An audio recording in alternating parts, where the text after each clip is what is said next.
ताड़ं नमो सिद्धाणं नमो आयर्याणं नमो वैज्यायाणं नमो लोये सवसाहूणम्। बोलिए मूल न्यायिक श्री आदिनाथ भगवान की, आचार्य गुरुवर श्री विशुद्ध सागर जी मुनिराज की, मुनिवर श्री सुप्रभ सागर जी महाराज की, समस्त मुनि संघ की। समीचीन विकल्पों का सम्यक समाधान, जैसा कि प्रतिदिन आपके प्रश्न हमारे पास तक आते हैं और पूज्य मुनिवर श्री सुप्रभ सागर जी महाराज के मुखारबिंद से हम उन प्रश्नों के सही समाधान, सम्यक समाधान यहाँ से प्राप्त करते हैं। मनुष्य का स्वभाव जिज्ञासु है, जानना देखना मनुष्य का स्वभाव है और वो निरंतर उसके अंदर जो विकल्प उठते हैं वो चाहता है कि इनका हमें कैसे सही समाधान मिल पाए।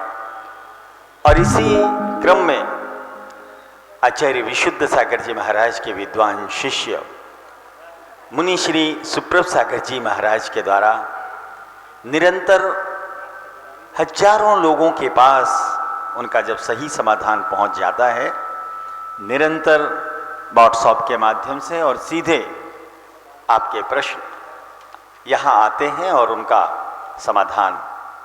प्रश्न आपके सामाजिक भी हो सकते हैं, आध्यात्मिक भी हो सकते हैं, धार्मिक भी हो सकते हैं, और इससे हटके कुछ ऐसा लगता है कि जिनका समाधान हमें कहीं नहीं मिल पाता, वे समाधान भी आपको यहाँ प्राप्त होते हैं।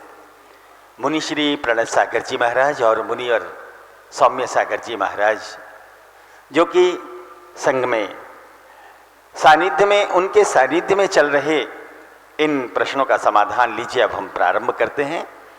और पूज्य मुनिवर श्री प्रणव सागर जी महाराज से विनम्र आग्रह करते हैं कि आज के जो प्रश्न हैं, जो आपके पास व्हाट्सएप के माध्यम से या सीधे आप तक लोगों ने अपने प्रश्न भेजे हैं, उनका समाधान आप पूज्य मुनिवर श्री सुप्रभ सागर जी के माध्यम से लोगों तक पहुँचे। इसी भावना के साथ पूज्य मुनिवर श्री प्रणव सागर जी महाराज। ओम नमः सिद्धेभ्य। कीर्त्या महत्या भुवि वर्धमानम् तं वर्धमानं स्तुतिगोचरत्वं निनेशमास्मो वैमध्यवीरम्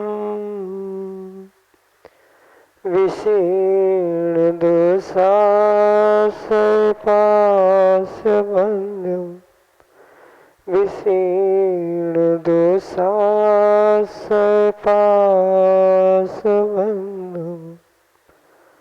पंच परमेष्टि भगवान की, परम पूज्य आचार्य भगवंत गुरुवर विशुद्ध सागर जी मुनि महाराज की, परम पूज्य मुनि श्री सुप्रभ सागर जी महाराज की।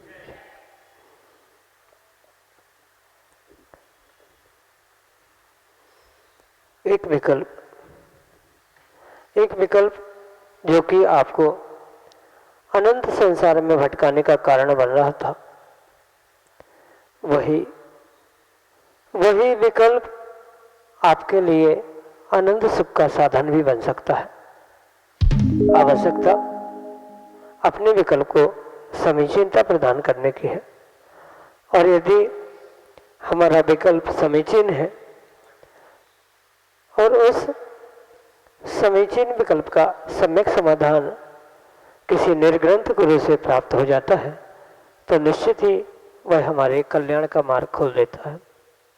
हम सभी का परम सौभाग्य है कि हम सभी अपने समीचीन विकल्पों का सम्यक समाधान प्रतिदिन परम पूज्य आचार्य भगवंत गुरुवर विशुद्ध सागर जी महाराज के मंगल सुभाषित से, उन्हीं के सुयोग से परम पूज्य मुनि श्री सुप्रभ सागर जी महाराज के मुखारविंद से प्राप्त कर रहे हैं।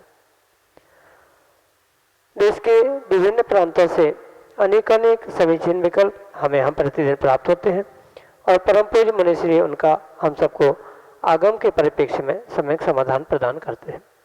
प्रारंभ करते हैं आज का सम्यक समाधान और आज के पहले विकल्प के लिए जयपुर राजस्थान से प्रद्युम्न शास्त्री परम पूज्य मुनि श्री के श्री चरणों में कोटि कोटि नमोस्तु निवेदित करते हुए अपना समीचीन विकल्प रख रहे हैं कि महाराज जी, यदि कोई व्यक्ति शाश्वत तीर्थराज सम्मेद शिखर जी की भाव सहित डोली से वंदना करता है तो उसे उस वंदना का फल मिलता है या नहीं। हमारे समीचीन विकल्प का सम्यक समाधान करने की अनुकंपा करें।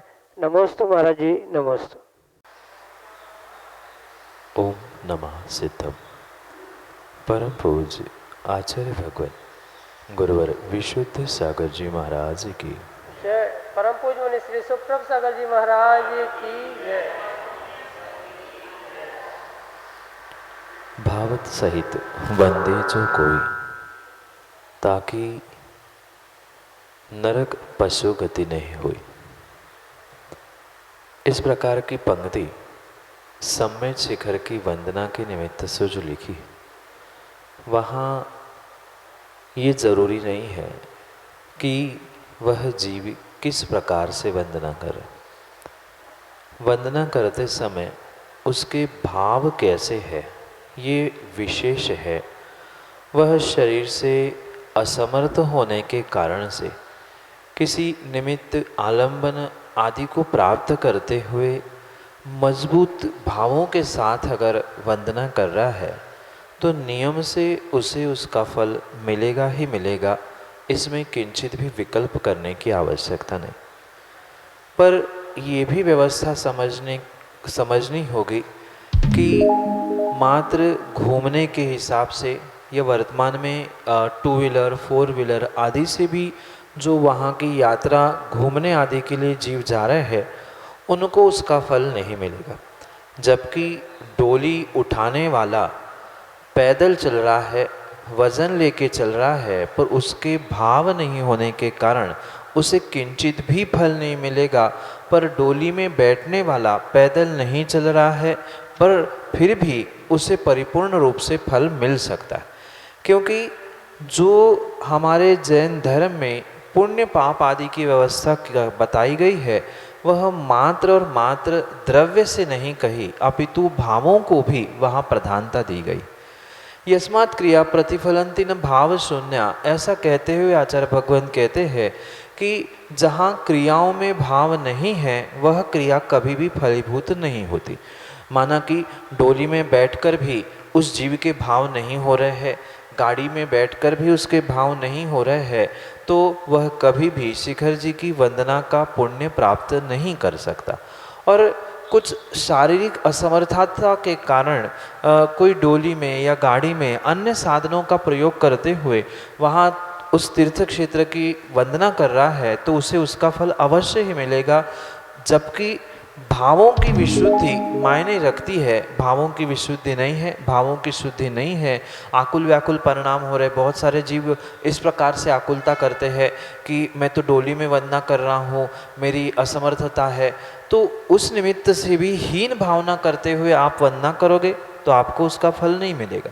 पर वही अपनी असमर्थता समझते हुए मैं तो सम्मेद शिखर की वंदना कर रहा हूँ जो शाश्वत भूमि है, कण कण पावन है, ऐसे अगर सच्चे भावों के साथ उन सिद्धों का स्मरण करते हुए डोली में भी बैठ के वंदना कर रहे हैं तो आपका वह पुण्य प्राप्त करने का पूर्ण कार्य सिद्ध हो सकता है। पर ये भी समझे कि जो साक्षात पैरों से यानी स्वयं के पैरों से चलने का फल मिलेगा वो डोली में बैठने वालों को नहीं मिलेगा। पर ऐसा भी नहीं है कि डोली में बैठने से पाप लग गया हो, डोली में बैठने से फल नहीं मिला, ऐसा भी कहीं नहीं है।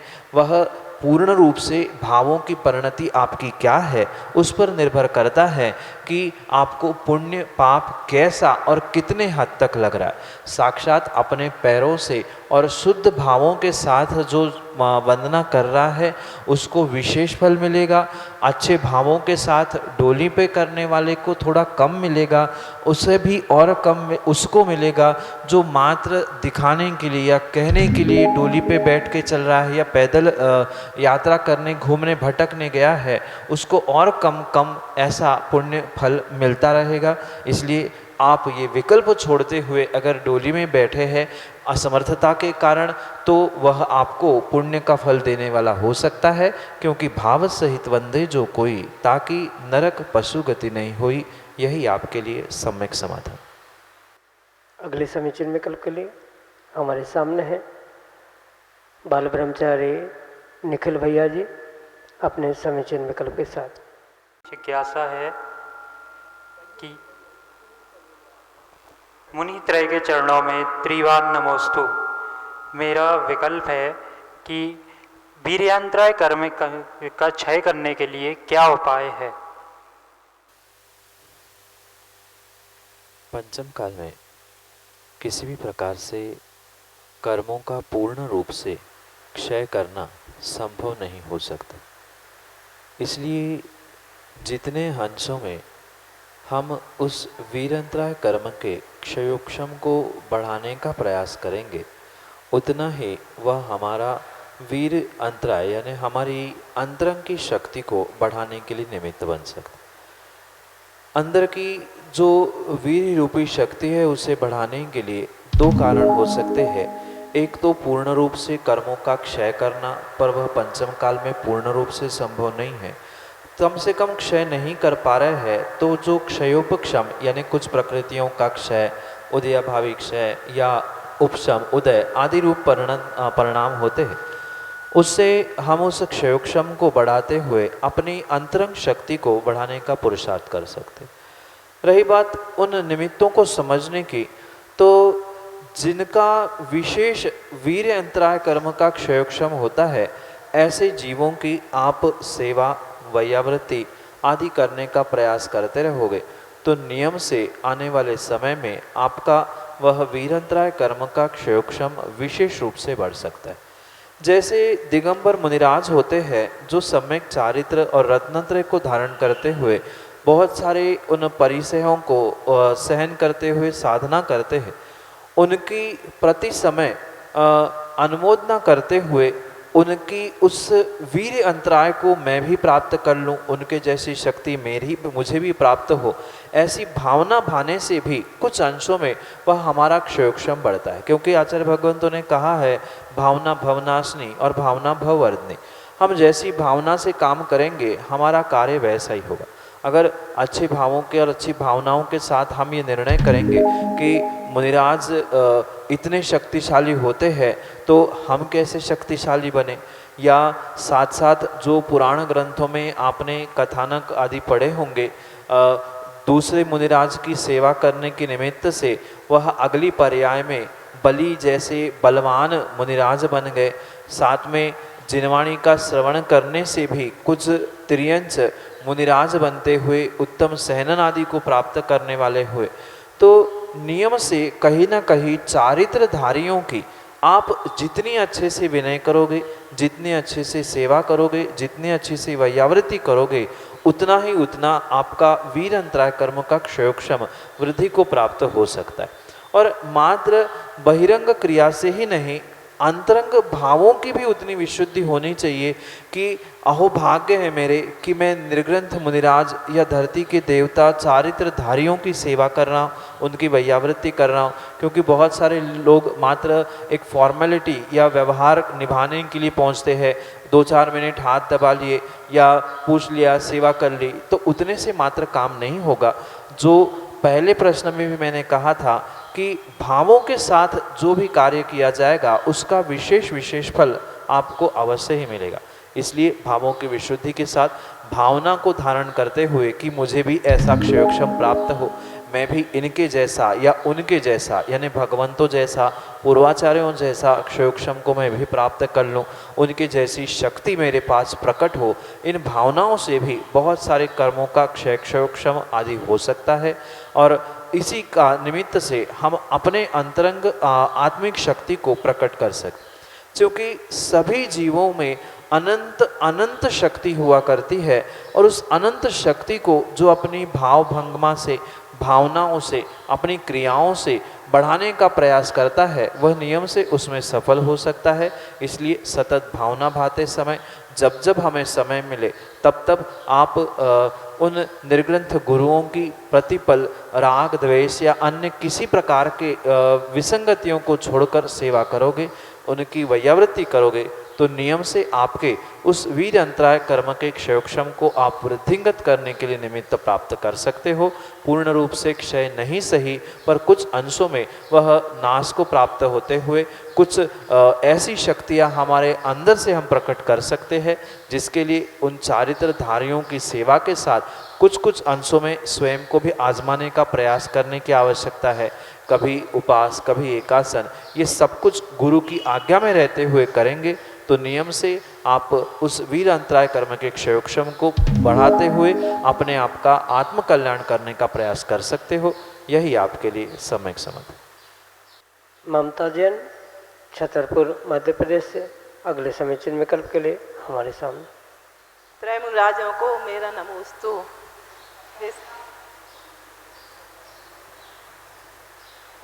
हे मुंडाज जी, मौत ना होती तो हमें वैराग्य नहीं होता, मौत ना होती तो हमारा सौभाग्य ना होता, फिर मौत को क्यों बुरा कहते हैं, इसका कृपया समाधान करें। सुख दुख जीवित मरणोपग्रह से, इस प्रकार का सूत्र देते हुए उमा स्वामी भगवान पुद्गल द्रव्य का जीव के प्रति उपकार को समझाने का प्रयास करते हुए ये समझाना चाहते हैं कि जीवन मरण मिलना ये तो पुद्गल का जीव द्रव्य के प्रति उपकार है और जहाँ उपकार के दृष्टि से देखा जाता है वहाँ पर वह मृत्यु को भी उत्कृष्ट के रूप से ही यानी एक पर्याय के नाश के रूप में जब मृत्यु को समझा जाता है वह परिपूर्ण रूप से उपकार होने के कारण से उत्कृष्ट ही माना जाता। पर वर्तमान में जैसी बहुत सारी भ्रांतियां हैं, उस भ्रांतियों के निमित्त से ही बहुत सारे जीव उस मौत से डरने के कारण से, मृत्यु से डरने के कारण से उसको बुरा भला कह देते हैं। पर जितना सत्य जन्म है उससे कई अधिक गुना सत्य मृत्यु है और जो जीव इस सत्य को नहीं पहचानते हैं वे ही घबराते हैं और जो जिससे घबराता है उससे वह उसकी वह बुराई करता है, उसे बुरा करता है। ये स्वाभाविक सी बात सभी इंसानों में देखने में आती। इसलिए ये अवश्य समझे कि आगम के परिप्रेक्ष्य में और वास्तविकता में मृत्यु, जन्म, एक पर्याय से दूसरी पर्याय को प्राप्त कर लेना ये किसी भी प्रकार से गलत बात नहीं है। आचार्य भगवंत बहुत अच्छी बात पूज्यपाद स्वामी कहते हैं कि जैसे एक वस्त्र पुराना हो जाता है, उस पुराने वस्त्र को बदलकर व्यक्ति नया वस्त्र प्राप्त करता है, बिल्कुल ऐसा ही हमें शरीर के प्रति भी समझना होगा। 70, 80, 90 जैसे ही उम्र ढलती है शरीर बूढ़ा हो जाता है और ये बूढ़े शरीर को बदलने के लिए जीव दूसरी पर्याय को प्राप्त करता है।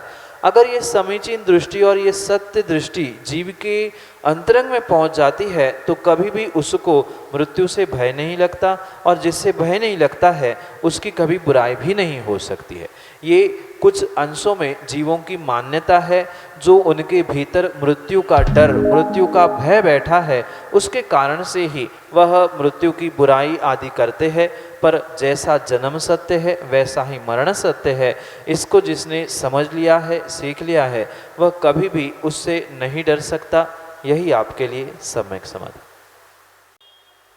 अंकिता जैन, छतरपुर, मध्य प्रदेश से अगले समीचीन विकल्प के लिए हमारे सामने। प्रिय महाराजों के चरणों में मेरा बारंबार नमोस्तु नमोस्तु नमोस्तु। महाराज जी, कर्मों की निर्जला कैसे की जा सकती है? भगवान उमा स्वामी महाराज अपने ग्रंथराज तत्वार्थ सूत्र में बहुत अच्छा सूत्र प्रदान करते हुए प्रत्येक श्रावक के लिए समझाते हैं, तपसा निर्जरा च। अगर जीवन में कर्मों की निर्जरा को प्राप्त करना है तो सर्वोत्कृष्ट अगर कोई साधन है तो उसका नाम है तप। तप का अर्थ मात्र उपवास आदि नहीं है, अपितु जो 6 प्रकार के अंतरंग और 6 प्रकार के बहिरंग तप कहे हैं, उन अंतरंग बहिरंग तपों को प्राप्त करने से ही जीव अपने उन कर्मों की निर्जरा कर सकता है। मात्र पाप रूपी कर्मों की नहीं, अपितु आगे बढ़कर भगवान बनने के लिए जो पुण्य की भी निर्जरा करनी होती है, उसके लिए भी निमित्त ये अंतरंग बहिरंग रूपी 12 तप परम आवश्यक हुआ करते। बिना तपस्या किए कर्मों की निर्जरा किसी भी प्रकार से नहीं हो सकती। संवर तो हो सकता है, पर बिना तपस्या के कर्मों की निर्जरा नहीं होती। इसलिए जो बहिरंग तप कहे गए हैं, जैसे कि अनशन है यानी कि उपवास है, औमोदर्य है यानी भूख से थोड़ा सा कम खाना है, आदि जो बहिरंग तप कहे गए हैं, उन बहिरंग तपों के साथ साथ जो अंतरंग तप कहे गए हैं, जिससे शरीर की मेहनत भी नहीं होती, ऐसे प्रायश्चित, विनय, वैयावृत्ति आदि रूप जो अंतरंग तप भी कहे गए हैं, तो उनको तपने से भी आप प्रचुर मात्रा में कर्मों की निर्जरा कर सकते। और जैसे आचार्य भगवंतों का अभिप्राय है, उस अभिप्राय को अगर समझे तो पंचम काल में वर्तमान की परिप्रेक्ष्य में हीन सहनन के निमित्त से अगर कर्मों की निर्जरा करने के लिए कोई सर्वोत्कृष्ट तप है तो उसका नाम है स्वाध्याय। अगर श्रद्धा के साथ हम किसी ग्रंथ का स्वाध्याय कर रहे हैं, पढ़ नहीं पा रहे हैं, सुनने के लिए भी पहुँचे हैं, और सुनते समय हम पूर्ण रूप से श्रद्धा के साथ सुन रहे हैं, भले ही वह विषय आपको समझ में भी नहीं आए, पर आपने बहुत सारी कर्मों की निर्जरा, असंख्यात गुण श्रेणी कर्मों की निर्जरा मात्र ग्रंथ का स्वाध्याय सुनते सुनते कर सकते। और इतनी कर्मों की निर्जरा मात्र अगर हम ग्रंथ खोल के या ग्रंथों का स्वाध्याय सुनने से कर सकते हैं तो बहुत कुछ कार्य हम अपने जीवन में कर सकते। पर आवश्यकता वहाँ ग्रंथ के प्रति, ग्रंथ का स्वाध्याय कराने वाले, उपदेश देने वाले प्रवचनकार आदि के प्रति श्रद्धा होने की परम आवश्यकता है।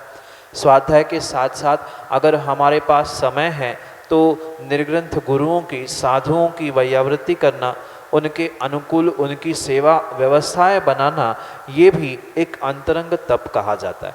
और जो आज तक गलतियां हुई है, क्योंकि इंसान है और पंचम काल का होने से स्वाभाविक सी बात है, कहीं ना कहीं चूक भूल गलती पाप आदि होते ही है, तो उसके निमित्त से अगर गुरु के पास पहुंचकर हम उन दोषों की आलोचना करते हुए प्रायश्चित ग्रहण करें तो वो भी हमारे लिए एक उत्कृष्ट अंतरंग तप हो सकता है। अनेक प्रकार के इन अंतरंग बहिरंग तपों के माध्यम से हम उन बुरे और अच्छे सभी कर्मों की निर्जरा कर सकते हैं। भले ही बहिरंग रूप से जो अनशन, औमोदर्य आदि बड़े बड़े तप हम नहीं कर पा रहे हैं, पूरे दिन का उपवास नहीं कर पा रहे हैं, जैसे दिगंबर मुनिराज महीनों महीनों के उपवास करते हैं, वैसे भले ही हम नहीं कर पा रहे हैं, पर कुछ घंटों के लिए हम उपवास ग्रहण कर सकते हैं। पूरे दिन 24 घंटे नहीं कर पा रहे हैं तो सुबह के भोजन के बाद शाम तक हम चारों प्रकार का आहार का त्याग कर रहे हैं। दिन भर नहीं कर पा रहे हैं तो कम से कम रात में जब हमने भोजन किया है, अब सुबह जब तक सूर्योदय नहीं होता तब तक हम चारों प्रकार के आहार का त्याग कर रहे हैं। इस प्रकार से भी छोटे छोटे नियम या छोटे छोटे इस तपस्या से भी हम बहुत कुछ कार्य अपने कर्मों की निर्जरा के लिए कर सकते। जैसी शक्ति है उस शक्ति के अनुसार एक रस छोड़ते हुए रस परित्याग नाम का तप कर सकते हैं। जैसी शक्ति है, क्योंकि ज़रूरी नहीं है मीठा नमक जैसे ही बहुत गरिष्ठ रस छोड़े, सामान्य रूप से दही तेल ऐसी सामग्री भी छोड़ दी तो वो भी हमारे लिए तपस्या है। आचार्यों ने इसलिए विशेष रूप से कहा है कि स्वक्तिशः तप और शक्तिशः त्याग, जितनी शक्ति है उतनी शक्ति के अनुसार, मैं तो कहता हूँ सुबह से शाम रात भर भी छोड़ने की शक्ति नहीं है तो हम एक एक घंटा अवश्य ही त्याग कर सकते हैं। 1 घंटा हम मंदिर में बैठे हैं, जब तक घर में नहीं पहुँच रहे हैं तब तक चारों प्रकार के आहार पानी आदि का त्याग कर लो, ये भी आपकी तपस्या हो गई। उतने में ही हमने स्वाध्याय भी सुन लिया तो हमारी तपस्या हो गई। गुरु मिल गए तो उनकी वैयावृत्ति, उनकी सेवा में हम तत्पर हो गए, वहाँ हमने तपस्या की। तो ऐसे अनेक तपों को हम साधने से कर्मों की विशेष विशेष निर्जरा कर सकते हैं। तपस्या के अभाव में कभी भी कर्मों की निर्जरा नहीं होती। कर्मों की निर्जरा के लिए तपस्या ही श्रेष्ठतम साधन कहा है। चाहे अंतरंग तप हो चाहे बहिरंग तप हो, उससे ही कर्मों की निर्जरा होती है। यही आपके लिए सम्यक समाधान। श्रीमती सुमंजय छतरपुर मध्य प्रदेश से अगले समीचीन विकल्प के लिए हमारे सामने। महाराज श्री के चरणों में त्रिवार नमोस्तु। महाराज श्री, हमारा प्रश्न है, हर कार्य को संपन्न करने के लिए निमित्त कितना उपादेय है, और अगर निमित्त के अलावा पाप पुण्य पुरुषार्थ आदि का क्या योगदान रहता है साथ में? माँ, प्रत्येक कार्य की सिद्धि के लिए अनेक पहलुओं को समझने की आवश्यकता। अनेक निमित्तों के अभाव में कार्य कभी भी सिद्ध नहीं हो सकता। कुछ अंतरंग निमित्त होते हैं जिन्हें आचार्यों ने उपादान कहा, कुछ बहिरंग निमित्त होते हैं जो चाहे पुण्य पाप रूप हो या कोई व्यक्ति रूप हो या कोई परिस्थिति रूप हो, ये बहिरंग निमित्त भी आवश्यक होते हैं और साथ में उपादान जैसे अंतरंग निमित्त भी आवश्यक होते हैं। क्योंकि जब भी कार्य सिद्ध होता है उपादान और निमित्त इन दोनों से ही होता है, और जो भी उपादान निमित्त जीव प्राप्त करता है कहीं ना कहीं वह पुरुषार्थ से ही प्राप्त करता है। जैसे कि आपने कहा पुण्य पाप का उसमें क्या रोल है, तो जो पुण्य पाप भी बन रहा है वो भी कहीं ना कहीं आपके पुरुषार्थ से ही बन रहा है। आपका आज का पुरुषार्थ कल के लिए भाग्य पुण्य पाप रूप बनता है। आपका कल किया हुआ जो पुरुषार्थ था वह आज के लिए पुण्य पाप रूपी भाग्य बनने वाला। इसलिए कहीं ना कहीं इन सबका समवाय यानी इन सबका समूह जब तक नहीं होता है तब तक कोई भी कार्य सिद्ध नहीं होता। और इतना ही नहीं, जैसे आचार्यों ने कहा है कि काल लब्धि भी चाहिए, होनहार भी चाहिए, पुरुषार्थ भी चाहिए, पुण्य भी चाहिए, अनेक अनेक उन साधनों से ही कार्य की सिद्धि होती। जैसे माँ आप रोटी बनाते हैं, रोटी तो उपादान के निमित्त से आटा ही बनता है, पर उस आटे के साथ साथ पानी भी चाहिए, अग्नि भी चाहिए, पाटा भी चाहिए, बेलन भी चाहिए, और इतने से काम नहीं होगा, एक प्रबल निमित्त कोई माँ भी चाहिए उस रोटी को बनाने के लिए।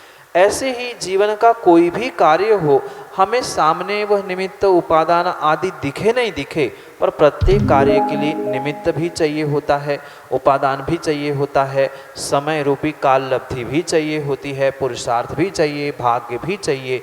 उन सभी पहलुओं को मिलाकर ही प्रत्येक कार्य की सिद्धि होना संभव है, अन्यथा कार्य की सिद्धि होना संभव नहीं हो सकता। इसलिए ये विकल्प हम ना करें कि ये कार्य निमित्त से हुआ, ये हमारे पुरुषार्थ से हुआ, कभी पुण्य पाप से। सबका प्रतिशत सब कार्यों में एक सा नहीं होता है। जैसे माँ उसी आटे से आप जब पूड़ी बनाते हो तब पानी का मिश्रण आदि भिन्न होता है, पराठा बनाते हो तो वहाँ की लोई भिन्न होती है, जबकि आटा वही था, माँ वही थी। बिल्कुल ऐसा ही प्रत्येक कार्य की सिद्धि के लिए कभी उपादान अधिक चाहिए पड़ता है, कभी निमित्त ज़्यादा चाहिए पड़ता है, तो कभी होनहार, कभी काल लब्धि, कभी पुण्य, कभी पाप आदि अनेक कार्यों का जैसा जैसा उस कार्य के लिए आवश्यक परसेंटेज होता है वैसा वैसा ही वह कार्य सिद्ध होता है। इसलिए ये ना समझे कि निमित्त से काम हो रहा है, निमित्त ही कार्यकारी है, कि पुण्य ही, कि पुरुषार्थ ही, कि व्यक्ति ही, किंचित भी ऐसा नहीं है। सबकी उपस्थिति और सबका भागीदारी सबकी वहाँ पर अवश्य होती है, पर किसी की कम, किसी की ज़्यादा, किसी को गौण रूप से, किसी को मुख्य रूप से, किसी को प्रधान रूप से, किसी को कम परसेंटेज में समझना होगा, तभी कार्य की सिद्धि होती है। मात्र सांसारिक ही नहीं अपितु आध्यात्मिक, धार्मिक जीवन का कोई भी कार्य हो, प्रत्येक कार्य में इन सबका योगदान होता है, तभी वह कार्य सिद्ध होता है, अन्यथा नहीं होता। यही आपके लिए सम्यक समाधान। समीचीन विकल्पों का सम्यक समाधान अभी आप सुन रहे थे। मैं आपको बताना चाहता हूं कि अगर आपकी भी कोई जिज्ञासा है, आपका भी कोई विकल्प है, कोई प्रश्न है, तो आप हमारे इस नंबर पर 8707548811 पर आप हमें अपने प्रश्न व्हाट्सएप कर सकते हैं। अगर आप मेल आईडी पर भेजना चाहते हैं तो सम्यक SAMYAK समाधान SAMADHAN@gmail.com पर भी आप अपने समाधान प्राप्त कर सकते हैं। मैं व्हाट्सएप का नंबर एक बार आपको फिर से दोहरा देता हूं। हमारा व्हाट्सएप नंबर है 8707548811। सुप्रभ उवाच पर, जो कि एक यूट्यूब चैनल है, और इस पर आप प्रतिदिन शाम को 5:13 पर आप अपने प्रश्नों के समाधान देख सकते हैं। और अन्य भी समाधान आपको जो प्रश्न हैं प्रश्नकर्ताओं के द्वारा किए जा रहे हैं, वे समाधान भी आपको प्राप्त हो सकेंगे। तो आप देखना मत भूलिएगा। सुप्रभ उवाच। बोले परम पूज्य गुरुवर श्री सुप्रभ सागर जी महाराज की जय। समस्त